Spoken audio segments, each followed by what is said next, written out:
जादुई परी और डुग्गू की लंबी कहानी। बहुत समय पहले हिमालय की तलहटी में बसा एक गांव था जिसका नाम सुरभि था। यह गांव हरियाली और सुंदरता से भरपूर था, लेकिन पिछले कुछ वर्षों से वहां पर सूखा पड़ रहा था। लोगों के खेत सूख गए थे, पशु मर रहे थे और बच्चे भूख से तड़प रहे थे। गांव के बड़े बुजुर्गों ने बताया कि एक समय में यहाँ की धरती पर जादुई झरना बहा करता था, लेकिन लालच और स्वार्थ के कारण वह सूख गया। डुग्गू गांव का एक मासूम और हंसमुख लड़का था। वह अपनी माँ के साथ रहता था, जो बीमार और कमज़ोर हो गई थी। डुग्गू ने अपने माँ को ठीक करने और गांव को बचाने की ठान ली। एक दिन उसे अपनी दादी से पता चला कि जंगल के बीचों बीच एक प्राचीन कुआं है। यह कुआं केवल तब अपनी शक्ति दिखाता है जब कोई सच्चे दिल और निस्वार्थ भाव से उसकी मदद मांगे। डुग्गू ने बिना देर किए उस कुएं को खोजने का निश्चय किया। उसने अपनी माँ से वादा किया कि वह गांव और उसकी बीमारियों का हल लेकर ही लौटेगा। वह सुबह जल्दी उठकर जंगल की ओर चल पड़ा। रास्ता कठिन और अज्ञात था। उसे घना जंगल, खतरनाक जानवर और ठंडी हवाओं का सामना करना पड़ा। 3 दिनों की कठिन यात्रा के बाद डुग्गू थककर एक विशाल पेड़ के नीचे बैठ गया। वह भूखा और प्यासा था। उसकी आंखें बंद होने ही वाली थी कि उसने एक कोमल आवाज़ सुनी। डुग्गू, तुम कौन हो और इस जंगल में क्यों आए हो? डुग्गू ने आंखें खोली और देखा कि सामने एक सुंदर परी खड़ी थी। उसके सुनहरे पंख सूरज की किरणों में चमक रहे थे और उसके हाथ में एक जादुई छड़ी थी। वह परी अन्विता थी, जो जंगल की रक्षक थी। डुग्गू ने उसे अपनी पूरी कहानी सुनाई। उसने कहा, मैं अपनी माँ और गांव को बचाने के लिए यहाँ आया हूँ। मुझे वह जादुई कुआं खोजना है। अन्विता परी उसकी सच्चाई और साहस से प्रभावित हुई। उसने कहा, मैं तुम्हारी मदद करूँगी, लेकिन तुम्हें अपनी परीक्षा देनी होगी।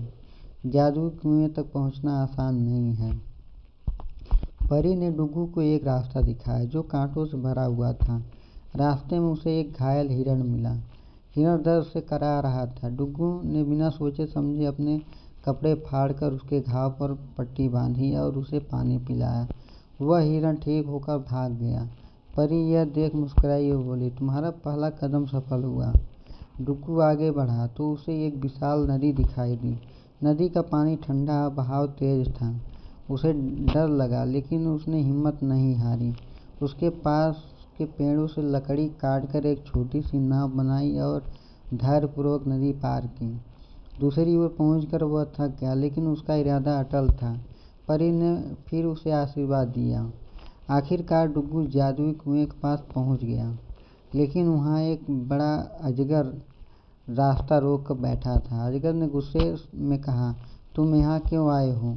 डुग्गू ने डरते हुए कहा, मैं अपनी माँ और गांव की भलाई के लिए आया हूँ। अजगर ने उसकी आंखों में झांका और कहा, तुम्हारे दिल में सच्चाई है, जाओ कुएं तक पहुँचो। डुग्गू ने कुएं के पास जाकर प्रार्थना की। कुएं से एक गहरी आवाज़ आई, तुम्हारी निस्वार्थता, धैर्य और विश्वास ने तुम्हें इस योग्य बनाया है कि मैं तुम्हारी इच्छाएं पूरी करूं। बोलो, तुम्हें क्या चाहिए? डुग्गू ने कहा, मैं चाहता हूं कि मेरी माँ ठीक हो जाए और हमारा गांव फिर से हरा भरा हो जाए। कुएं से एक सुनहरी रोशनी निकली और आसमान में फैल गई। डुग्गू की माँ ठीक हो गई और गांव में फिर से झरने बहने लगे। फसलें लहलहा उठी और गांव के लोग खुश हो गए। डुग्गू गांव लौटकर सबका हीरो बन गया। परी ने उसे एक जादुई बूंद दी जो हमेशा उसकी मदद करेगी। डुग्गू ने सीखा कि सच्चाई, निस्वार्थता और धैर्य से किसी भी कठिनाई को हराया जा सकता है। अंत में गांव में खुशियां लौट आई और डुग्गू का नाम हर कोई गर्व से लेने लगा। परी अन्विता अपनी जादुई दुनिया में लौटकर अन्य जरूरतमंदों की मदद करने चली गई। कहानी कैसी लगी दोस्तों? कहानी अगर अच्छी लगी तो एक लाइक ज़रूर कीजिए। और हाँ, और ऐसे ही कहानी अगर आपको सुनना पसंद है तो चैनल को सब्सक्राइब कर दीजिए।